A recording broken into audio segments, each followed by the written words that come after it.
Voilà, Rachel, souvent on a tendance, et les personnes nous disent qu'en tant que catholique, on ne peut pas obtenir la vie éternelle, on ne peut pas être sauvé. Est-ce que c'est possible de juger comme ça, de juger ses frères et les envoyer aux enfers? Est-ce que l'Église catholique... Alors, quelque part, vous voyez, la première personne que moi j'ai entendue récemment, il s'appelle Marcello Tunasi, qui a dit que l'Église catholique c'est l'antichambre pour l'enfer. Alors depuis, il a essayé de faire ses excuses, mais quelque part, ça montre bien l'ignorance de cet homme. Aucun pasteur intelligent, aucun homme de Dieu intelligent ne peut envoyer quelqu'un en enfer. Le jugement ne vient pas d'un homme, d'aucun pasteur, le jugement vient de Jésus-Christ. Et c'est Jésus-Christ qui va nous juger. Et Jésus-Christ va nous juger sur quoi? Sur l'intention que nous avons et notre conscience. Et personne ne peut juger notre conscience. C'est pour ça que nous, les catholiques, nous n'avons jamais envoyé quelqu'un, même si nous sommes en contradiction intellectuelle, doctrinale, théologique, biblique, sur la conception de quelqu'un, nous n'avons jamais envoyé en enfer. Parce qu'on ne va pas en enfer à cause de la vérité. On va en enfer à cause de la haine. Et c'est un manque d'amour qui envoie en enfer. Et c'est pour ça qu'on sera jugé, donc non pas sur la vérité, mais sur l'amour. Dans Matthieu chapitre 25, verset 31, quand Jésus-Christ va juger les gens, il n'a pas dit « Est-ce que tu étais catholique? Est-ce que tu étais chez Marcello Tunasi? Est-ce que tu étais à Vie Lumière ou pentecôtiste ou protestant ?» C'est pas ça qu'il a dit.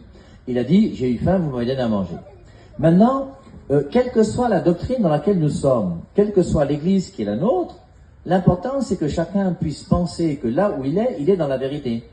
Et moi, personnellement, Père Ave Marie, je suis catholique, je suis même certain et sûr d'être dans la vérité, parce que c'est la seule Église qui a été fondée par Jésus-Christ.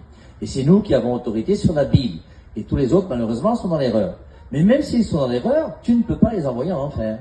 La seule personne que je crois, moi, être en enfer, c'est Judas, à cause de Jean chapitre 17, le verset 12, où il est dit qu'aucun d'eux ne s'est perdu, sauf le fils de la perdition. Il aurait mieux valu pour lui qu'il ne fût pas né, donc on comprend bien que son sort est sérieusement hypothéqué, et que je suis persuadé qu'il est en enfer. Mais maintenant, on juge une personne, non pas sur la vérité, mais sur la sincérité. Et ce qui est important maintenant, c'est d'accepter le débat de la vérité, qui fait qu'il y a des confrontations dans lesquelles j'insulte beaucoup de gens d'idiots et d'imbéciles, parce que je crois que de croire que seule la Bible est la parole de Dieu, c'est pas intelligent. Croire que la Bible a 66 livres, ce n'est pas intelligent non plus. Ce sont des erreurs grossières qui sont bizarres pour des gens qui se disent pasteurs. Et au bout d'un moment, c'est pas pour ça qu'ils iront en enfer. S'ils sont de bonne volonté et que réellement ils cherchent la vérité, ce sont des gens que Dieu arrivera donc à récupérer. Mais en même temps, s'ils cherchent objectivement la vérité, ils vont être obligés, en nous écoutant, de devenir catholiques. Et c'est ce que je leur souhaite de meilleur, parce qu'il n'y a rien de meilleur que d'être catholique pour pouvoir se sanctifier et prendre les meilleurs moyens de sanctification qui sont donnés par l'Église que le Christ a fondée il y a 2000 ans, cette Église qui a autorité sur la Bible. Merci.